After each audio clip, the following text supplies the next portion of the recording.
नमस्कार, मैं हूं निकिता। मेरे चैनल का बहुत बहुत स्वागत है। अनुराग यादव केस को अब हर कोई जान रहा है, छोटा से बड़े। लेकिन इस केस में आखिर इंसाफ अनुराग को क्यों नहीं मिल रहा है? अब यहाँ पे एक नया खुलासा हुआ है अनुराग केस में कि जो दरोगा है वो याचिका दायर कर रहा है। उसका कहना है कि जिस टाइम अनुराग की मौत हुई, मेरे परिवार या किसी ने हत्या की, उस टाइम मैं मेरठ में ड्यूटी निभा रहा था।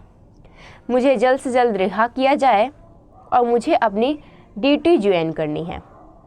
अब ड्यूटी ज्वाइन करना है, मुझे कानून व्यवस्था देखना है, बहुत कुछ ऐसी चीज़ें हैं। अब यहाँ पे वो पूरे प्रयास पे लगा है, लेकिन जो उसने याचिका दायर की थी छूटने की, उसे रद्द कर दिया गया है। वो बार बार अपने गुनाह को कबूल करने से मान नहीं रहा है। एक तरफ पुलिस का कहना है, जो सबूत के आधार पे, कि जिस टाइम अनुराग की मौत की साजिश हो रही थी, उस टाइम दरोगा अपने भाई के साथ लगातार फ़ोन में कनेक्ट था। मौत होने के बाद जो छोटा वाला भाई राजकुमार जो था वो फरार हो गया। अब यहाँ पे लालता यादव की जो पत्नी है, जब बुलडोजर चलने की बारी आए तो उसने कहा कि अगर बुलडोजर चलेगा तो मेरी लाश के ऊपर से ही चलेगा।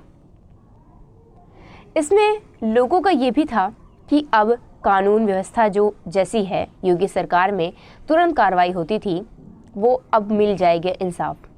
लेकिन यहाँ पे अनुराग के पिता को इंसाफ नहीं मिल रहा है। अब अनुराग की बहन का कहना है कि मैं स्कूल बंद कर चुकी हूँ, बाहर निकलना बंद कर चुकी हूँ, क्योंकि मुझे डर है, जो मुझे धमकियाँ आ रही हैं केस वापस लेने की, कहीं फिर से मेरे भाई की, जैसे मेरे भाई की हत्या कर दी गई वैसे मेरे परिवार में किसी को नुकसान ना पहुँचा दिया जाए। क्योंकि उनका अब कानून के ऊपर से भरोसा उठ चुका है। जौनपुर में ये एक ऐसी खबर नहीं है, एक लड़के को बार बार कुचल के मार दिया गया, और अभी सुभाष का केस चल रहा है जो इंसाफ नहीं मिल पा रहा है। अनुराग के पिता, जो कि एक बूढ़े बुजुर्ग एक किसान हैं, जो बार बार चक्कर लगा रहे हैं। 40 साल से ये केस एक ज़मीन को लेकर के चल रहा था, जिसके लिए जब ज़मीन में देखा जाए तो ये ज़मीन दोनों विवादित थी। दोनों का कहना था कि ये ज़मीन हमारी है, तो अनुराग के पिता का कहना था ये ज़मीन हमारी है। एक तरफ लालता के जो भाई हैं, लालता ने अपने भाई तक की ज़मीन छीन लिए थे अपने वर्दी के दम से, क्योंकि लालता भी एक रिटायरमेंट दरोगा रह चुका था और अब उसका बेटा था। उसने अपने ज़माने में तो कई अंजाम ऐसे दिए जिसमें वो छूट गया, लेकिन अफसोस कि इसमें वो फंस गया।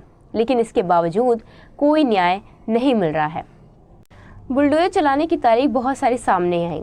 कभी 27 दिसंबर को अब कर दिया गया, तो कभी 25 को, तो कभी 24 को, तो कभी 6 दिसंबर को। लेकिन कुछ ना कुछ ऐसी घटित हो जाती थी घटनाएं, जिसकी वजह से ये डेट को आगे बढ़ा दिया जाता। कभी वकील की मौत, या कभी लालता की पत्नी का हस्तक्षेप इस चीज़ में, या कभी कोई और नया सामने आता इंसान। इसमें आपका क्या राय है, आप मुझे कमेंट करके जरूर बताइएगा, और लाइक और सब्सक्राइब करना मत भूलिएगा। धन्यवाद।